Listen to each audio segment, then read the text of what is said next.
Hello student and friends, मैं Ruby संघार CV science में आप सभी का स्वागत करती हूँ। यहाँ हम डिस्कस करते हैं केमिस्ट्री एंड बायोलॉजी के सभी टॉपिक। आज हम अपने इस वीडियो में neural control and coordination chapter का थर्ड पार्ट देखेंगे, जिसमें हम रिफ्लेक्स एक्शन और साइनेप्स के बारे में थोड़ा समझेंगे और इलेक्ट्रिक चार्ज के बारे में समझेंगे। जो हमारे न्यूरॉन्स के थ्रू जो इम्पल्स जनरेट होती है, मतलब हम जो इम्पल्स आती हैं वो हमारी बॉडी में कैसे जनरेट होकर मैसेज कन्वे करती हैं आपके ब्रेन को, स्पाइनल कॉर्ड को। ठीक है, इन सभी के बारे में हम समझेंगे। अब ये नर्व इम्पल्स कैसे जनरेट होती हैं, ठीक है, हम उसको समझेंगे। जैसे कि आपके हाथ पर एक कोई कॉकरोच बैठ गया है, तो आपको कैसे पता चलता है कि आप उसको हटाना है, या आपका हाथ किसी कैंडल पे पड़ जाता है, या कोई भी स्किन पर कोई भी चीज़ अगर गिर जाती है या किसी दर्द का अनुभव होता है, तो कैसे इम्पल्स जनरेट होती हैं, नर्व इम्पल्स कैसे जनरेट होती हैं। और आपके ब्रेन को, हाथ पे कोई भी एनिमल, अगर कोई इंसेक्ट बैठा है, वो आपके ब्रेन तक कैसे पता चलता है कि इंसेक्ट बैठा, आप उसे तुरंत हाथ झटक कर उसे हटा देते हैं। इसके बारे में हम समझेंगे, ये नर्व इम्पल्स कैसे जनरेट होती हैं। नर्व इम्पल्स जो आपकी बॉडी में, किस एनिमल की बॉडी में बहुत सारे न्यूरॉन्स पाए जाते हैं। ठीक है, न्यूरॉन्स को हम समझ चुके हैं पहले ही। मतलब आपकी बॉडी में कोई भी सेल्स हैं, उसमें सोडियम और पोटेशियम पंप होते हैं। जो न्यूरॉन्स हैं, मतलब आपकी बॉडी के फिंगर टिप से लेके पूरी बॉडी में न्यूरॉन्स प्रेजेंट हैं। वो न्यूरॉन सेल में प्रेजेंट हैं। ऐसी सेल मेम्ब्रेन के ऊपर सोडियम और पोटेशियम पंप होते हैं। ये चैनल के थ्रू बॉडी से बाहर आ जा सकते हैं। सेल में सोडियम पोटेशियम पंप होते हैं जो आयन को कंट्रोल करते हैं, मतलब बॉडी में आयन्स होते हैं, उनको कंट्रोल करते हैं। नेगेटिव आयन और प्रोटीन्स सेल से बाहर नहीं जा पाते, मतलब एक सेल में नेगेटिव आयन और प्रोटीन्स की क्वांटिटी ज़्यादा होती है।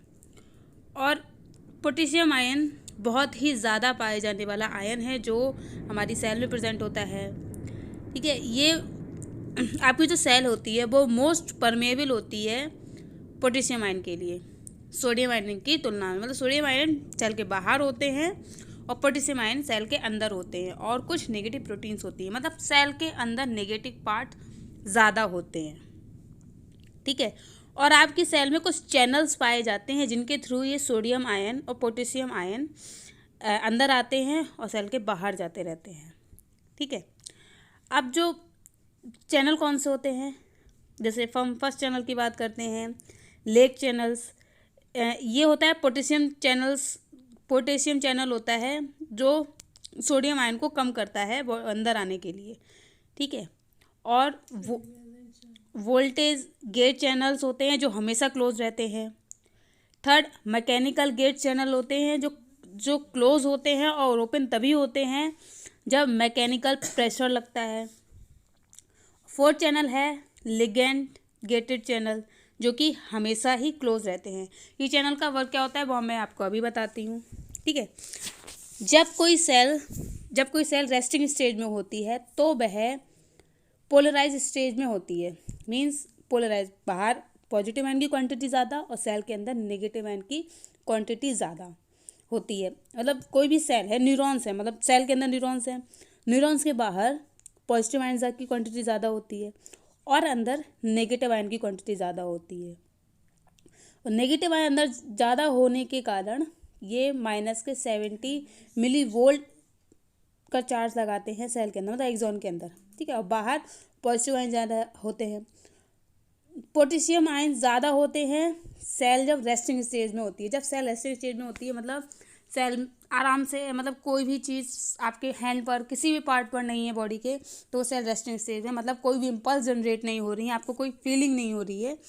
वो क्या है, मतलब नेगेटिव आयन सेल के अंदर हैं और पॉजिटिव आयन सेल के बाहर हैं।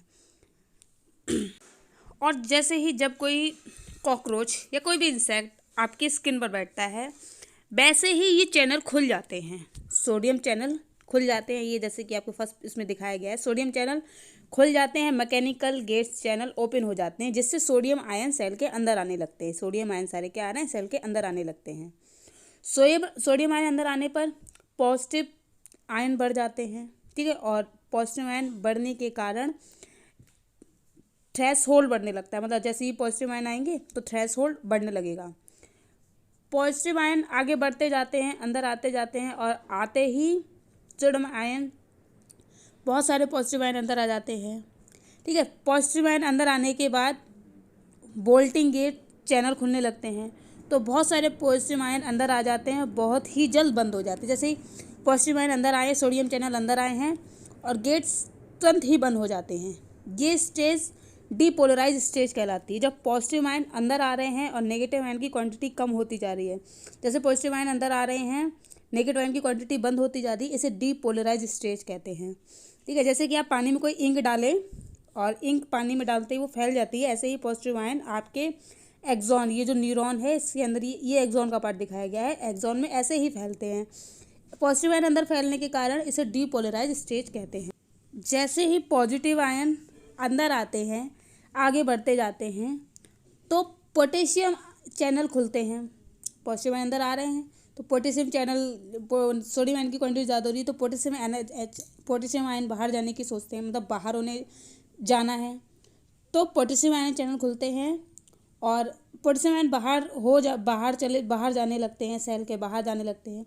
इसे रीपोलराइजेशन स्टेट कहते हैं। सोडियम आयन अंदर आए और वो फैलने लगे, इनके फैलने से पोटेशियम आयन का गेट चैनल खुला, यहाँ से पोटेशियम आयन का चैनल खुलेगा और फिर पोटेशियम आयन बाहर जाने लगेंगे, इसे रीपोलराइजेशन कहते हैं। और कभी कभी बहुत सारे पॉजिटिव आयन बाहर निकल जाते हैं, सेल के बाहर निकलने लगते हैं, जिससे सेल के अंदर रीपोलराइजेशन और डीपोलराइजेशन होने लगता है, मतलब नेगेटिव पॉजिटिव आयन एक सेल के एक्सॉन के अंदर आने लगते हैं, ठीक है। एक्सॉन के एंड में वोल्टेज गेट चैनल होते हैं जो कि कैल्शियम आयन को एक्सॉन के अंदर ले जाते हैं, ठीक है। अब एक्सॉन, जैसे ही ये एक्सॉन के एंड आ रहा है, वहाँ पर न्यूरो ट्रांसमीटर सिक्रेट होता है जो न्यूरॉन ट्रांसमीटर को बाहर ले जाता है। मीन्स एक सम ये है इसका, ये एक्सॉन है, मतलब कोई एक सेल है, इसके बाहर बहुत सारे पॉजिटिव आयन हैं, अंदर बहुत सारे नेगेटिव आयन हैं। जैसे ही आपके बॉडी पर कोई कॉकरोच आके बैठा तो सारे जो सोडियम आयन है वो अंदर आने लगते हैं, ठीक है। सोडियम आयन अंदर आने की वजह से पॉजिटिव आयन बढ़ने लगेंगे, मतलब बॉडी एक्सॉन के अंदर नेगेटिव आयन होना चाहिए।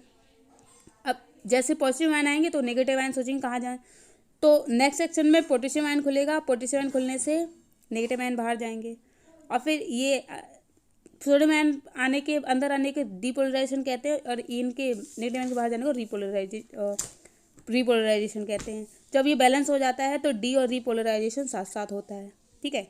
इसी के थ्रू कंडक्शन होता है, नर्व इम्पल्स कंडक्ट होती हैं एक एक्सॉन के अंदर।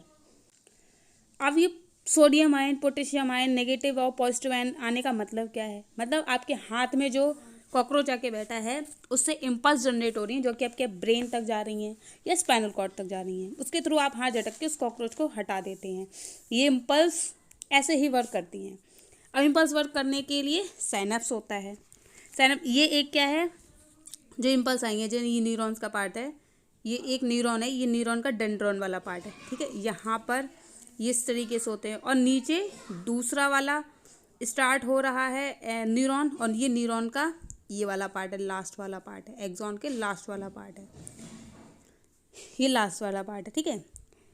अब ये साइनेप्स क्या होता है, साइनेप्स होता है एक्सॉन का लास्ट पार्ट, ये एक्सॉन का लास्ट पार्ट मेम्ब्रेन, ठीक है। ये प्री साइनेप्टिक मेम्ब्रेन और इन दोनों के बीच का ये जो गैप है वो साइनेप्टिक क्लाफ कहलाता है और पोस्ट साइनेप्टिक मेम्ब्रेन मिलाकर साइनेप्स कहलाता है। सिर्फ साइनेप्स ये दो एक्सॉन और दो डेंड्रॉन के बीच का पार्ट नहीं है, last part of axon and beginning part of ये डेंड्रॉन्स के बीच में, जहाँ पर न्यूरोट्रांसमीटर्स जो आ रहा है, मतलब जो डीपोलराइजेशन, कंडक्शन, इम्पल्स कंडक्ट करके जो न्यूरोट्रांसमीटर सिक्रीट हुआ है, उसके ये पूरा पार्ट जब एक न्यूरॉन से दूसरे न्यूरॉन्स में जब सिग्नल्स जाते हैं, इम्पल्स जाती हैं, वो वाला पार्ट कहलाता है साइनेप्स। साइनेप्स मीन्स एक न्यूरॉन से दूसरे न्यूरॉन्स में जो न्यूरोट्रांसमीटर के थ्रू इम्पल्स जा रही हैं ब्रेन तक या फिर ब्रेन से आपके सेल तक, उसे कहते हैं साइनेप्स। ठीक है। अब ये यहाँ पर ये जो आयन चैनल्स होते हैं जिसके थ्रू न्यूरोट्रांसमीटर अंदर आता है और वो इम्पल्स अंदर आती हैं। ठीक है। इसे सोडियम आयन एंटर्स होते हैं। ठीक है। अब साइनेप्स 2 टाइप के होते हैं, केमिकल साइनेप्स और electrical synapse.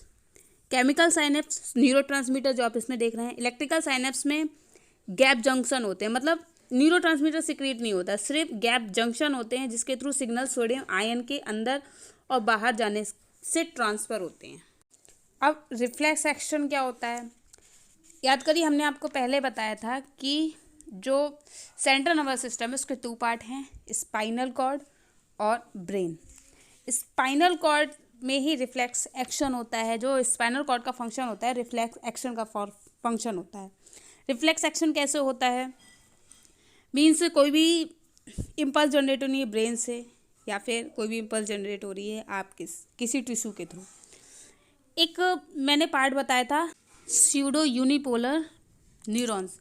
Pseudo unipolar neurons present होते हैं जिनके डेंड्रॉन्स बहुत ही ज़्यादा लंबे लंबे होते हैं और वो सीधे, मतलब उसके बीच में बहुत सारे न्यूरॉन्स होते हैं स्यूडो न्यूरॉन्स, वो सीधे जुड़े होते हैं स्पाइनल कॉर्ड से, स्पाइनल कॉर्ड के डॉर्सल पार्ट से। अब स्पाइनल कॉर्ड का पार्ट हमने बताया था कि बाहर की ओर वाइट मैटर होता है और अंदर की ओर ग्रे मैटर होता है। बटरफ्लाई जैसा स्ट्रक्चर दिखता है, आपने पिछली वीडियो में देखा होगा कि ये कुछ इस टाइप का दिखता है, बटरफ्लाई जैसा स्ट्रक्चर होता है जिसे इम्पल्स जनरेट होती हैं। ठीक है। Sensory neuron pseudo unipolar neurons के थ्रू होते हैं, मतलब जो सेंस ऑर्गन के थ्रू, मतलब आपके स्किन के थ्रू, कोई भी सेंस ऑर्गन के थ्रू जो न्यूरॉन्स जाते हैं आपके स्पाइनल कॉर्ड में, वो इम्पल्स वो हो जाएंगी स्यूडो यूनिपोलर न्यूरॉन्स के थ्रू।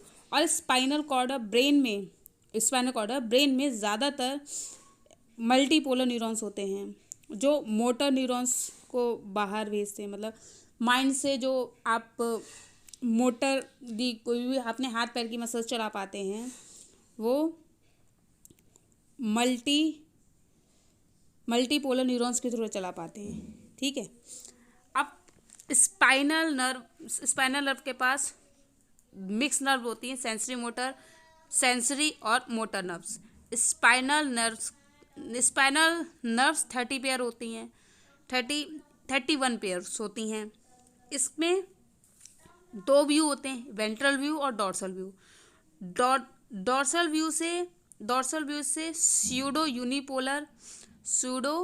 यूनिपोलर गैंग्लिया शुरू होते हैं, मतलब बहुत सारे स्यूडो यूनिपोलर, ये सेंसरी मोटर है, ये जो सेंसरी न्यूरॉन्स हैं जो कि स्यूडो यूनिपोलर न्यूरॉन्स होते हैं, और ऊपर वाले पार्ट से जुड़े होते हैं मोटर न्यूरॉन्स।